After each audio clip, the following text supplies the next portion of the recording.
In the name of the Father, and of the Son, and of the Holy Ghost. Amen. The angel of the Lord declared unto Mary, and she conceived of the Holy Ghost. Hail Mary, full of grace, the Lord is with thee. Blessed art thou amongst women, and blessed is the fruit of thy womb, Jesus. Holy Mary, Mother of God, pray for us sinners, now and at the hour of our death. Amen. Behold, the handmaid of the Lord, be it done unto me according to thy word. Hail Mary, full of grace, the Lord is with thee. Blessed art thou amongst women, and blessed is the fruit of thy womb, Jesus. Holy Mary, Mother of God, pray for us sinners, now and at the hour of our death. Amen. And the Word was made flesh, and dwelt among us. Hail Mary, full of grace, the Lord is with thee. Blessed art thou amongst women, and blessed is the fruit of thy womb, Jesus. Holy Mary, Mother of God, pray for us sinners, now and at the hour of our death. Amen. Pray for us, O Holy Mother of God, that we may be made worthy of the promises of Christ. Let us pray. Pour forth, we beseech thee, O Lord, thy grace into our hearts, that we, to whom the incarnation of Christ, your Son, was made known by the message of an angel, made by his passion and cross, be brought to the glory of his resurrection, through the same Christ our Lord.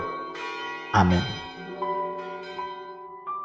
Let us pray for our Sovereign Pontiff, Pope Francis.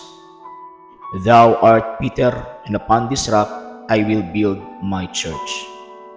Let us pray. O God, the Shepherd and Guide of all the faithful, look with favor on thy servant Francisco, whom thou hast been pleased to place as pastor over thy church. Grant him, we entreat thee, to help by word and example those over whom he rules, so that together with the flock entrusted to him, he may reach eternal life. Through Christ our Lord. Amen. Our Father, who art in heaven, hallowed be thy name. Thy kingdom come, thy will be done on earth as it is in heaven. Give us this day our daily bread, and forgive us our trespasses, as we forgive those who trespass against us. And lead us not into temptation, but deliver us from evil. Amen. Hail Mary, full of grace, the Lord is with thee. Blessed art thou amongst women, and blessed is the fruit of thy womb, Jesus. Holy Mary, Mother of God, pray for us sinners, now and at the hour of our death. Amen. O Mary, conceived without sin, pray for us who have recourse to thee, and for all who do not have recourse, especially the Masons, and all those recommended to thee. Amen. Saint Joseph, pray for us. Saint Michael the Archangel, pray for us. Saint Athanasius, pray for us. Saint Pius X, pray for us. In the name of the Father, and of the Son, and of the Holy Ghost. Amen.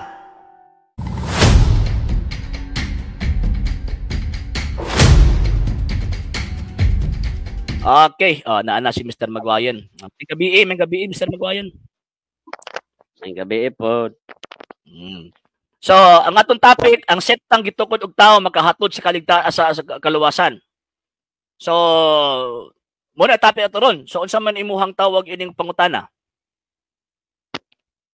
Yunahan man lagi ko nimo.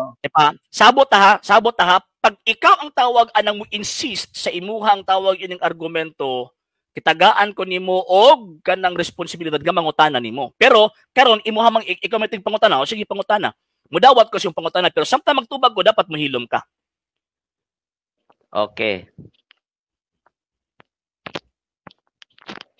Yung kang sige. Ang tao, ang katong inyong gisgutan ba nga ang bata dili tao sa to? Wa pa di ka move on ng bata dili tao?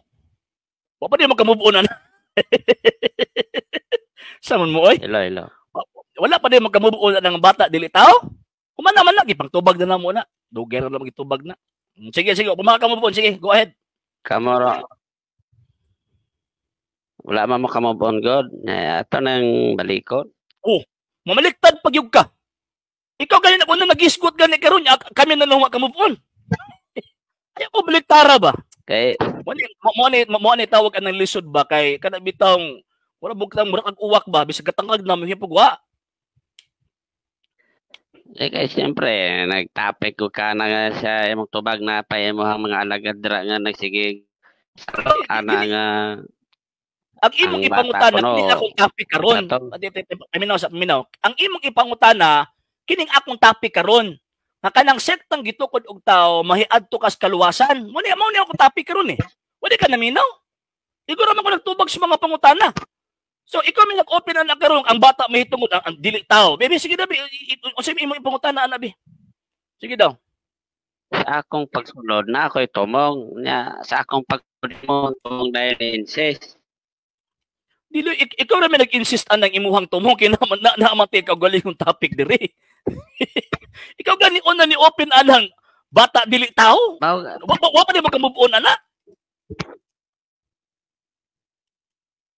dili ang sulod ko na ako'y mga pangutana o O lagi mo klarohon. ihatag di mo pangutana. Sa to pa sa kuha mo gikan.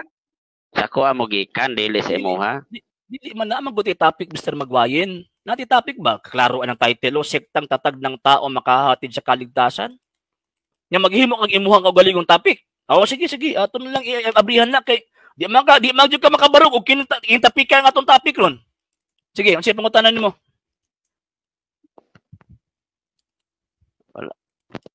Kanang ug moingon ka nga o sige kanang imo ano mangutana na lang ko anang imuhang topic kanang imong topic ha mangutana ko kini ingon man ka nga tatag og tao kana ba inyo ha dili na tatag og tao Si Kristo nagtukod ani Dios ug tao. Kristo pero wala gyud tay basihan nga si Kristo nagtukod og Roman Catholic Church. Kamoy nag-ingon nga walay basihan, pero ang Biblia klaro nagsulti na. Saint Matthew chapter 16 verse 18, ingon si Kristo, akong simbahan bisan hanggang haan sa impyerno dili makabuntog ini. Unya walay laing iglesyang wa mabuntog from the first century until now, iglesia Katolika ra. Next question. Mabasa pagkahuman sa mga apostol, kamo dayon ni Bulos. Dili oy, ang mga apostol mga Romano Katoliko to. The New Book of Knowledge, volume 16, page 287. Mga Romano Katoliko to. Pagbasa lagi kasi sayan lagi, kasi salig-salig anak ng Ellen G. White. Next question. Biblia lang. Ay, ayaw ko pasudlaan ng imuhang Biblia lang, kay dili na mo ni among pagtulunan. Timpa. Ayaw ko pasudlaan ng inyong Biblia lang, kay dili na mo among pagtulunan. Okay. Nga ikaduha pod, wala po nagtudlo si Kristo nga Biblia lang. Imbento na ni Luther ng Biblia lang. Sige. Sa to pa pagkahuman sa mga apostol, kamo na dayon ni Bulos. Dili lagi kami ang tawag ni Bulos. Ang mga apostol, mga Romano Katoliko to. Pila magapas one word is enough for a wise man. Tarongag sabot ang ako ang tawag ining kuan. Tarongag sabot ang ako ang tawag anang gisulti. Successor sa mga apostol kinsa man. Successor sa mga apostol. Kung dirita sa kang San Pedro, ang successor ni San Pedro, number 1 si Linus, sunod si Anacleto, sunod si Clemente, sunod si Evaristo, sangtod karon si Pope Francis. Wanang successor ni San Pedro. Mao na nga akong punto nga ang ning puli sa mga apostol kanano dayon mga kinahingalan ni mga Santo Papa mo na sila. Successor man ka ang imong gipangutana. Wala ang imong ang point mo gani mo ganina nga paghuman sa mga apostol Romano Katoliko ni wrong kay ang mga Romano ang mga apostol mga Romano Katoliko to. Romano lagi kamo na ning si Romano lagi. Wala nagutong mga apostol, di pulihan gyud nag mga dili apostol. Unsay tawag anang successor man. Successor man. O gani, nisunod gani. Ay ayon ang word na pulihan, nisunod sa mga apostol. Nisunod sa mga apostol. Sunod. Sa to pa kamo gyud ang natagna nga ang natagna nga Antikristo. Kamo gyud ang matagna. Dili. Kay ang mga antikristo, 1 John chapter 2 verse 18 to 19, manghawa man sa amo, mo nang kamo. At nanghawa mo mas Katoliko, di ba? Kaya kung tawag pati pa. Ang antikristo, paminawas ako. Ang antikristo nanghawa gikan sa amo. And di ba kapila ko gibalik-balik ang mga apostol na sila yung mga sumusunod. Ang mga sumusunod, mga Santo Papa, mo ni mga obispo. Kaya ang tinuod ni Iglesia ng gitukod ni Kristo, na ay Santo Papa, na ay mga obispo, na ay mga pari. Mo ni hawaan sa mga antikristo. 1 Juan kapitulo 2, versikulo 18 to 19. So, kisa may nihawa sa Iglesia Katolika, kami ba kamo may nihawa? So, kamo tong antikristo. Next question. Isulti man ang Ginoo po, nahawa mo dira para dili mo mangaangin sa iyahang kalautan. Ay, refer man na dito sa Romanong Imperyo. Sa Romanong Imperyo, man na Mr. Magwayin, dili man na refer sa Romanong Katoliko. Nga naman kay sa Gipadayag Kapitulo 7, ang gingharian sa kalibutan kaniadto nahimo ang gingharian sa Dios karon. Romano. Sige. Romano. Sige. Pero ang kanang inyong pangalan, nganong ni-adapt man nag-Romano, nga dili mangguro mo kuan atong Imperyo Romano, nganong na-adapt na sa to pa ang nag-control ninyo Roma gyud, Vatican City gyud. Mali. Kamo gyud natagna. Mali ka Mr. Magwayan. Number 1, nganong gitawag og Romano? Nganong gitawag og Romano tungod kay maunang iglesia ang wala gidawat sa Jerusalem. Mabitaw ingon ni Ginoong Kristo ang gingharian sa Dios kuhaon gikan kaninyo ihatag sa laing nasod nga makahatag sa iyang bunga.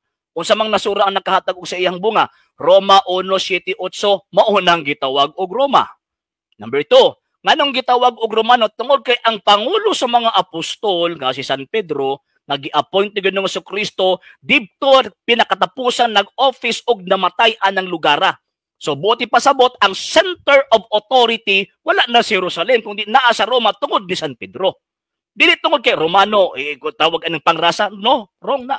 Wrong na nga understanding o interpretation concerning sa history o ecclesiastical term na gigamit sa Iglesia Katolika. Next.